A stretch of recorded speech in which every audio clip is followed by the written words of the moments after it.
आग्रह करूंगा आदरणीय अपने यशस्वी मुख्यमंत्री परम श्रद्धेय सम्मानित पुष्कर सिंह धामी साहब से कि कृपा करके मंच पर आएंगे और अपना ओजस्वी भाषण, तेजस्वी भाषण, उद्बोधन हम सबको देने की कृपा करेंगे। परम श्रद्धेय सम्मानित हमारे यशस्वी मुख्यमंत्री, युवा मुख्यमंत्री आदरणीय धामी साहब।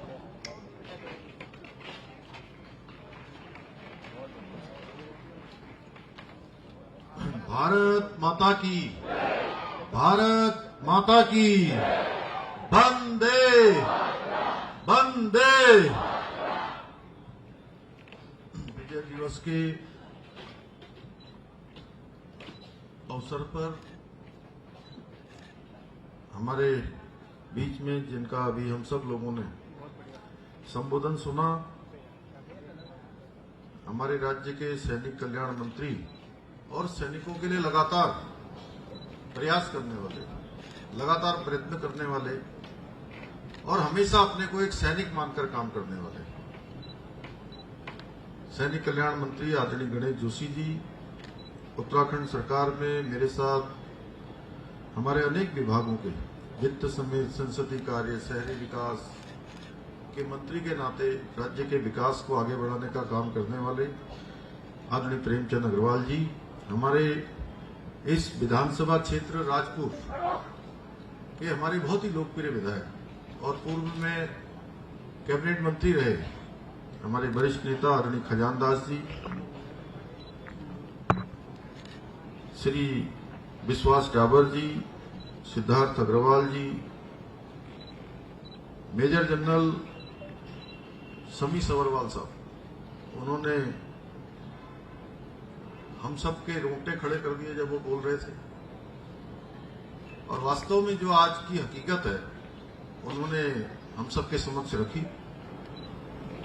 मेजर जनरल मोहनलाल असवाल जी, ब्रिगेडियर अमृतलाल जी, निदेशक सैनिक कल्याण, ब्रिगेडियर बिष्ट जी, एमडी उपनल, ब्रिगेडियर केजी बहल जी, सचिव श्री दीपेन्द्र चौधरी जी, श्री सिद्धार्थ अग्रवाल जी, हमारे यहाँ के देहरादून के डीएम, यहाँ के वरिष्ठ पुलिस अधीक्षक लक्ष्मी जी, कमली जी और हमारे सभी, शमशेर जी समेत सभी हमारे आए हुए, सभी हमारे सेना के अधिकारीगण, हमारे सेना के सभी जवान और आज जिनके स्मरण में हम ये श्रद्धांजलि और ये सम्मान का कार्यक्रम यहाँ पर आयोजित किया गया है, ऐसे हमारे सभी वीर जवान जिन्होंने उस युद्ध में भाग लिया, हमारी ऐसी वीर माताएं, वीर नारियां, हमारे सभी शहीदों के परिजन, सैनिकों के परिजन और इस कार्यक्रम में आए हुए मेरे प्यारे विद्यार्थी, छात्र एवं छात्राएं विभिन्न स्कूलों से आकर प्रतिभाग कर रहे हैं और हमारे पत्रकार मित्र और छायाकार बंधु, हमारी आंटी जनरल कौशिक, श्रीमती कौशिक जी और सभी आए हुए अतिथिगण, हमारे पत्रकार मित्र, छायाकार बंधु, मैं आप सभी का आज के इस कार्यक्रम में आप सबका मैं हृदय से स्वागत करता हूं, आप सबका अभिनंदन करता हूं और आप सभी को विजय दिवस की शुभकामनाएं और बधाई देता हूं। ये हमारे लिए बहुत ऐतिहासिक दिन है और आज के इस ऐतिहासिक अवसर पर मैं उन सभी वीर बलिदानियों को अपनी भावभीनी श्रद्धांजलि अर्पित करता हूं जिन्होंने अपने अदम्य साहस, पराक्रम, वीरता और सर्वोच्च बलिदान से 1971 के युद्ध में न केवल राष्ट्र की एकता, अखंडता और स्वाभिमान की रक्षा की, बल्कि अपने अद्वितीय रणकौशल से उन्होंने दुश्मन को चारों खाने चित कर दिया। उन सबको मैं बार बार नमन करता हूं। भाइयों बहनों, आज का दिन भारतीय सेना के लिए बहुत बड़ा दिन है और हम सब के लिए भी बड़ा दिन है, क्योंकि इसी अद्वितीय त्याग और अटूट समर्पण की उस गौरव गाथा को याद करने का ये दिन है जो हमारे इतिहास के पन्नों में स्वर्ण अक्षरों में अंकित हो गया है।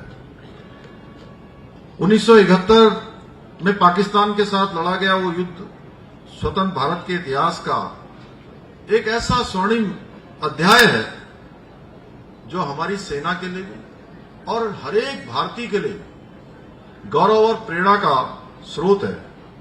1971 के युद्ध में हमारी सेना ने पूरी दुनिया को ये दिखा दिया कि भारत न केवल अपनी संप्रभुता की रक्षा के लिए, अपनी राष्ट्र की रक्षा के लिए, बल्कि जरूरत पड़ने पर मानवता और न्याय की रक्षा के लिए भी खड़ा हो सकता है। और कहीं भी जाकर हमारी सेना उस होने वाले अन्याय को, उस दमन को रोकने का काम शक्तिशाली तरीके से कर सकती है। इस युद्ध में हमारी तीनों सेनाओं ने जिस प्रकार से अद्वितीय समन्वय और पराक्रम का परिचय दिया, मात्र 13 दिनों में ही पाकिस्तान को घुटने पर टेकने पर मजबूर कर दिया। इस युद्ध में पाकिस्तान के लगभग, अभी सबरवाल साहब बोल रहे थे 1 लाख सैनिक, लगभग 1 लाख सैनिकों को 16 दिसंबर 1971 को हमारी सेना के समक्ष आत्मसमर्पण किया, जो दुनिया के इतिहास में सबसे बड़े समर्पणों में से एक समर्पण होगा। यह भी हमारे लिए बहुत बड़ी अद्वितीय रूप से हमारी सेना के इतिहास में, हमारे देश के इतिहास में यह भी स्वर्ण अक्षरों से अंकित हो गया। भाइयों बहनों, इस युद्ध में लगभग 3900 भारतीय सैनिक वीर गति को प्राप्त हुए, जिसमें से देवभूमि उत्तराखंड के, देवभूमि के साथ साथ हमारी ये भूमि वीर भूमि भी है।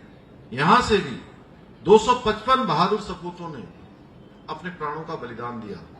उस युद्ध में हमारे प्रदेश के 74 सैनिकों को अपने अदम्य साहस और शौर्य के लिए विभिन्न वीरता पदकों से भी सम्मानित किया गया था। ऐसे वीर बलिदानियों की अमर गाथाएं आज भी हमारे युवाओं में शक्ति और प्रेरणा का संचार करती हैं।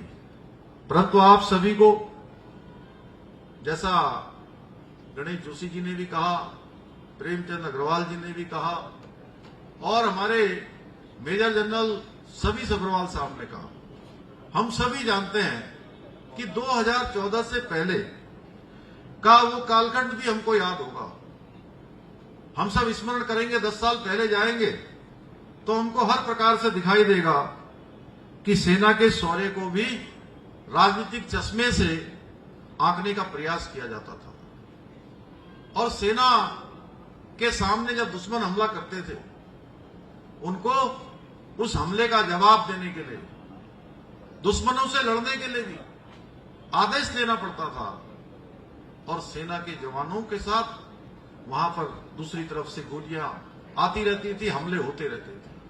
लेकिन भाइयों बहनों, प्रधानमंत्री मोदी जी के बनने के बाद जो सबसे बड़ा परिवर्तन हुआ 2014 के बाद, उन्होंने कहा कि जब देश की सेनाएं युद्ध करती हैं तो उस समय कोई आदेश की आवश्यकता नहीं है। उस समय उनकी जो बंदूकें होती हैं, उनकी तोपें होती हैं, वो अपना काम करें, उसमें किसी आदेश की कोई आवश्यकता नहीं है। इसीलिए हमारी सेना का मनोबल बढ़ा और आज हमारी सेना गोलियों का जवाब गोलों से देने का काम करती है, तोपों से देने का काम करती है। चाहे आज कोई घटना हो, हमारे सैनिकों का हौसला बुलंद है। चाहे वो तवांग की घटना हो, चाहे वो गलवान की घटना हो, चाहे कोई भी देश की सीमा हो, हर सीमा पर आज हमारी रक्षा करने वाला सैनिक एक बड़े मनोबल के साथ काम कर रहा है, क्योंकि उनको पता है देश का नेतृत्व, देश के प्रधानमंत्री और पूरा देश उनके साथ है। सेना तब भी बहुत मजबूत थी। हमारी सेना दुनिया की सबसे शक्तिशाली सेनाओं में से हमेशा रही है, सबसे पराक्रमी सेनाओं में से रही है। लेकिन कुछ कारणों से, नेतृत्वों के कारण से, लगातार सेना को जो उनके सामान दिए जाने चाहिए थे, उनकी सुविधाएं दी जानी चाहिए थी, उन सबको उस प्रकार से आंका नहीं गया, उस प्रकार से उनके साथ न्याय नहीं हुआ। इस प्रकार से लगातार सेना के मनोबल को गिराने का काम पहले की सरकारें करती थी। भाइयों बहनों, ये मोदी जी की ही सरकार है कि 2014 में आने के बाद सबसे पहले वन रैंक और वन पेंशन लागू करने का काम प्रधानमंत्री मोदी जी की सरकार ने किया है। आज प्रधानमंत्री मोदी जी के नेतृत्व में भारतीय सेना के सर्वोच्च पराक्रम को और उसके बलिदान को सम्मान देने का काम मोदी जी के नेतृत्व में हो रहा है। आज भारतीय सेना प्रत्येक क्षेत्र में सशक्त और आत्मनिर्भर बनने की दिशा में भारत की सरकार भी लगातार उनका प्रोत्साहन कर रही है, लगातार योजनाएं बना रही है, नीतियां बना रही है। अभी मेजर सभरवाल साहब ने बहुत अच्छी बात कही कि आज भारत आत्मनिर्भर बन रहा है और एक समय में बहुत बड़ी धनराशि हमारे देश की हथियार खरीदने में, रक्षा के उपकरण खरीदने में हमारी खर्च हो जाया करती थी, लेकिन आज भारत दुनिया का हथियारों का एक बड़ा निर्यातक देश बन रहा है, क्योंकि आज इस प्रकार की नीतियां बन रही है और विभिन्न देशों को रक्षा सामग्री निर्यात करने में आज नए नए कीर्तिमान स्थापित हो रहे हैं। अभी आपने सुना। भाइयों बहनों, आदरणीय मोदी जी के मार्गदर्शन में सैनिकों और उनके परिवारों के लिए हम भी लगातार समर्पित भाव से काम कर रहे हैं और हम प्रतिबद्ध हैं। हमारी सरकार ने जहां एक और सैनिकों और उनके आश्रितों को मिलने वाली अनुदान राशि को बढ़ाने का काम किया, वहीं सैनिकों के आश्रितों को राज्य सरकार के अधीन आने वाली नौकरियों में भी वरीयता के आधार पर नौकरी देने का निर्णय किया है। जो भी आवेदन आ रहे हैं, जो भी कठिनाइयां हैं, हमने जिलाधिकारियों को भी अपने अपने स्तर से इस पर काम करने के लिए पहले ही उनको निर्देश दे दिए गए हैं। साथ ही हमने वीरता पदक से सम्मानित सैनिकों को मिलने वाली एक मुश्त अनुदान राशि में भी बढ़ोतरी की है, ताकि हमारे वीरों के साहस और उनके बलिदान को यथाउचित सम्मान किया जा सके। इसके साथ ही हमने यह भी निर्णय लिया कि अनुदान राशि को लेकर परिवारों में अक्सर बहुत प्रकार की समस्याएं आ जाती थी, उनके बीच में अब कोई समस्या ना आए, इसको लेकर कोई मतभेद न हो, इसके लिए हमने शहीदों के माता पिता और पत्नी दोनों को समान रूप से अनुदान राशि में अधिकार देने का भी काम किया है। इतना ही नहीं, हमने वीर बलिदानियों का स्मरण करने के लिए प्रदेश के 5वें धाम के रूप में सैन्य धाम का निर्माण हम कर रहे हैं। भाइयों बहनों, अभी देश की सीमाओं पर शहीद होने वाले हमारे जो सैनिक थे, उनके परिजनों को, उनके परिवार को जो धनराशि 10 लाख दी जाती थी, उसको हमने बढ़ाने का निर्णय लिया।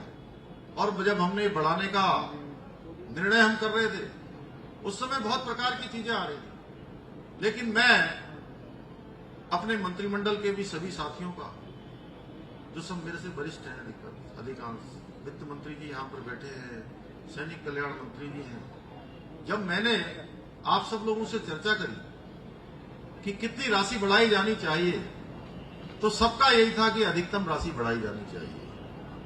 और मैंने कहा कि कुछ लोग कह रहे हैं कि 10 लाख है तो आप 25 लाख कर दीजिए, 30 लाख कर दीजिए।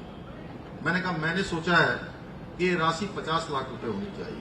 तो हमारे सब साथियों ने एक राय में ऐसा फैसला किया और हमने 50 लाख रुपए की धनराशि इसके लिए तय कर दी।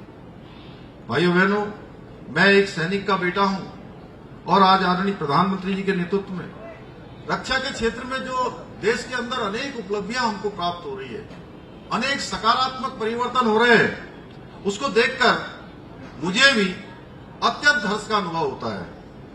परंतु जैसा आज सभी ने एक बात का उल्लेख किया, एक बात से दुख होता है कि बांग्लादेश को पाकिस्तान से आजादी दिलाने के लिए 1971 के युद्ध में अपने लगभग हमने 3900 अपने जवानों को खोया है, अपने परिवार के लोगों को खोया है। वही बांग्लादेश आज सांप्रदायिक ताकतों के बहकावे में आकर हमारे देश के खिलाफ अपशब्द बोल रहा है।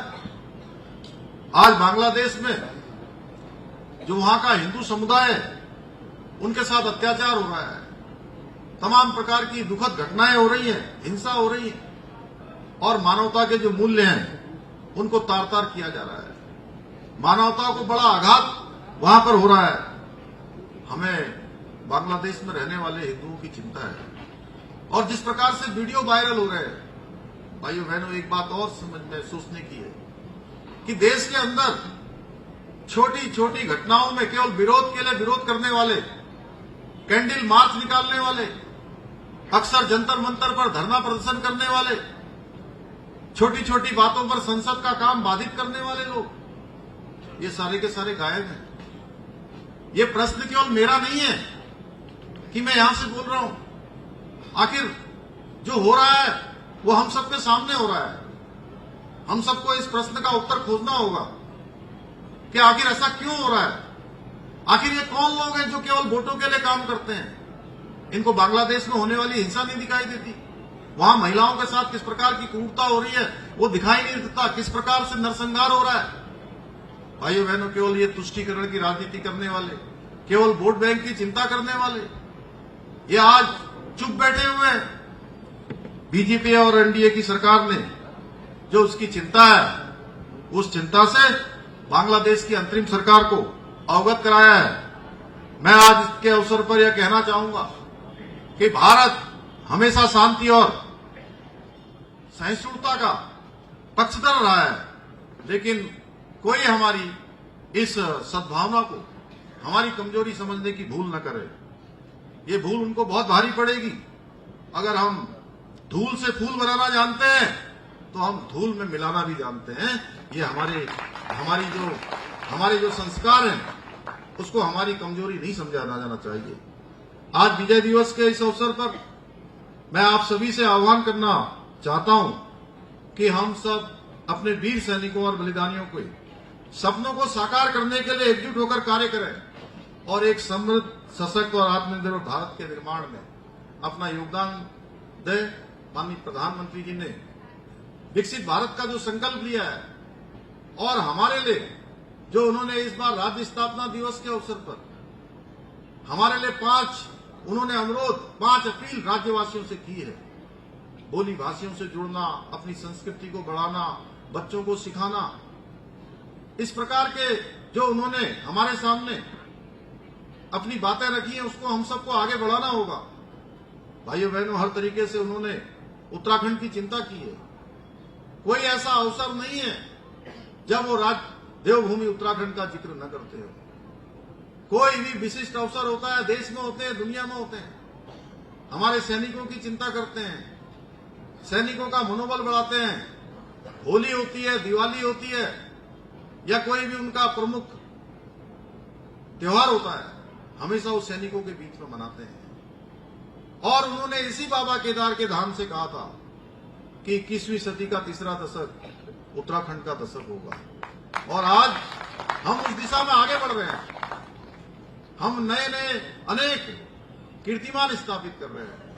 हम विकास के लक्ष्यों को प्राप्त करने में भी जो हमारा भारत सरकार का नीति आयोग है, उस नीति आयोग की इंडेक्स में हम सबको गर्व होना चाहिए कि पूरे देश के अंदर उत्तराखंड राज्य को पहला पायदान प्राप्त हुआ है, पहले स्थान पर हम आए। बेरोजगारी दर हमारी घटी है, 4.4% का हमने इसमें कमी लाकर जो राष्ट्रीय औसत है उसको भी पीछे छोड़ा है। हम राज्य की जो हमारी आय है उसको दुगना करने का हमने संकल्प लिया है और हम ठीक रफ्तार से आगे बढ़ रहे हैं। 1.3 गुना की अभी तक हमने वृद्धि प्राप्त कर ली है, यानी कि 33% की वृद्धि अभी तक हमारी हो चुकी है। हम जल्दी ही अपने लक्ष्य को प्राप्त करेंगे। Ease of doing, ease of living में भी हम आगे बढ़ रहे हैं। निवेश के मामले में भी हमारा राज्य भारतवर्ष के प्रमुख राज्यों में शामिल हो गया है। हम सबको गौरव है कि इस बार के राष्ट्रीय खेल, 38वें राष्ट्रीय खेल, इसकी मेजबानी भी हमारी देवभूमि और वीरभूमि उत्तराखंड को मिली है। और हमने इस बार यह भी उद्घोष किया है, यह भी संकल्प किया है कि ये राष्ट्रीय खेल हमको देवभूमि, वीरभूमि के साथ खेल भूमि के रूप में भी स्थापित करेंगे। हमारे खिलाड़ियों के लिए, हमारे नौनिहालों के लिए, नौजवानों के, युवाओं के लिए एक बड़ा अवसर इस बार के राष्ट्रीय खेल भी होने वाले हैं। ऐसे अनेक काम हम कर रहे हैं। मैं आज के इस अवसर पर कि हम अपने उन वीर जवानों का स्मरण करते हैं जिन्होंने हम सब की सुरक्षा के लिए, हम सब की रक्षा के लिए, देश की रक्षा के लिए अपने प्राणों का बलिदान दिया है, अपना सर्वोच्च बलिदान दिया है, भारत माता को समर्पित किया है। भाइयों बहनों, और उनको हम श्रद्धांजलि अर्पित करें। उनके जो सपने हैं उन सपनों को साकार करने में अपनी भूमिका निभाएं। और इसके साथ ही अभी श्री गणेश जोशी जी ने कहा कि वर्तमान में जो हमारे चक्र श्रृंखला के पदक धारक हैं उन सैनिकों को राज्य परिवहन की बसों में निःशुल्क यात्रा का जो प्रावधान है, मैं आज ये घोषणा करता हूं कि राज्य के सही सैनिकों की वीरांगनाओं और वीर माताओं को भी उत्तराखंड राज्य परिवहन की बसों में निःशुल्क यात्रा का प्रावधान किया जाएगा। अंत में मैं आप सबका एक बार फिर से आप सबका धन्यवाद करते हुए, अपने वीर सैनिकों को नमन करते हुए, वीरांगनाओं को प्रणाम करते हुए, उनके परिजनों को नमन करते हुए मैं अपनी बात को समाप्त करता हूं। बहुत बहुत धन्यवाद। जय हिंद, जय भारत, जय उत्तराखंड। भारत माता की, भारत माता की। बहुत बहुत धन्यवाद। हमारे प्रदेश के यशस्वी मुख्यमंत्री परम श्रद्धेय सम्मानित पुष्कर सिंह धामी जी, आपका कृतित्व व्यक्तित्व सदैव शुद्ध। इसी भाव के साथ में हमारी वीरांगनाएं, वीर नारियों का सम्मान आपके कर कमलों के माध्यम से होना है। मैं विनम्रता पूर्वक निवेदन करूंगा अपने अतिथि दीर्घा से कि कृपा करके आप आज हमारे सैनिक कल्याण मंत्री परम श्रद्धेय सम्मानित जोशी जी, आजना डॉक्टर प्रेमचंद अग्रवाल साहब, खजानदास जी, और आज आप सबके माध्यम से उन नारियों का सम्मान होना है, उनका अभिनंदन होना है जिन्होंने 1971 के युद्ध में लगातार इस भारत के भाल की रक्षा के लिए अपने संस्कारों का गंगा जल दिया है। मैं आह्वान करूंगा पदक विजेता 1971 के युद्ध में श्रीमती विनोद कौशिक, पत्नी लेफ्टिनेंट जनरल स्वर्गीय Om Prakash Kaushik, mention in dispatch, आमंत्रित करूंगा, सम्मान करूंगा। डाउन कर दे भाई, थोड़ा डाउन कर दो ना आगे वाले। और आदरणीय हमारे निदेशक साहब, सभी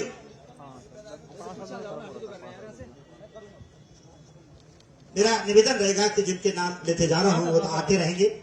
आदरणीय श्रीमती विनोद कौशिक, पत्नी लेफ्टिनेंट जनरल स्वर्गीय Om Prakash Kaushik, mention in dispatch 1971 की युद्ध में विशेष भूमिका, पदक विजेता 1971 के युद्ध में honorary Subedar major Karan Bahadur Rai, mention in dispatch, आमंत्रित करूंगा दीर्घा में सम्मान के लिए। माननीय मुख्यमंत्री और सभी अतिथि दीर्घा के सम्मान मेहमानों के माध्यम से उनका सम्मान होते हुए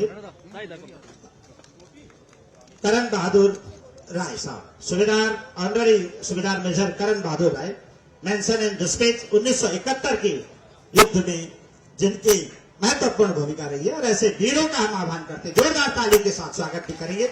मेरा विनम्रता पूर्वक आग्रह है। वीर नारी 1971 श्रीमती पार्वती देवी, पत्नी सिपाही स्वर्गीय जगदीश चंद, दीर्घा में आमंत्रित करूंगा सम्मान के लिए। वीर नारी 1971 श्रीमती पार्वती देवी, पत्नी सिपाही स्वर्गीय जगदीश चंद। वीर नारी 1971 श्रीमती चित्रा देवी, पत्नी सिपाही स्वर्गीय अनुसुया प्रसाद, महावीर चक्र से सम्मानित रहे हैं और आज उनको सम्मानित किया जाना है। पदक विजेता 1971 के युद्ध में lieutenant colonel BK Mishra, mention in dispatch, गौरवशाली पल, अद्भुत क्षण होते हैं जब ये दीर्घा होती है। बहुत बहुत स्वागत। और इसी के साथ में पदक विजेता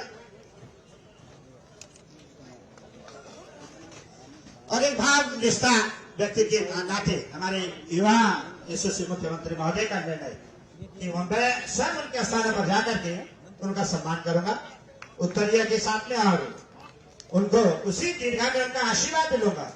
हमेशा यशस्विता के प्रतीक रहे हैं आदरणीय पुष्कर सिंह धामी साहब, हमारे प्रदेश के मुखिया लोक कल्याणकारी शासन में लगातार सैनिकों के कल्याण के लिए काम कर रहे। कई सम्मानित लोग यहाँ पर हैं। पदक विजेता 1971 लेफ्टिनेंट कर्नल बीके मिश्रा, युद्ध विकलांग 1971 में राइफलमैन सुरवीर सिंह नेगी, जिनका यहाँ पर सम्मानित होना है। उसी दीर्घा में श्री पदक विजेता 1971 हवलदार बगीचा सिंह सेना मेडल से भी सम्मानित हुए हैं और आज हमारी दीर्घा में उपस्थित है। अभिनंदन और स्वागत करते हुए हमारे यशस्वी मुख्यमंत्री परम श्रद्धेय सम्मानित धामी साहब, पदक विजेता 1971 युद्ध सूबेदार ऑनरेरी लेफ्टिनेंट शोभन सिंह सेना मेडल।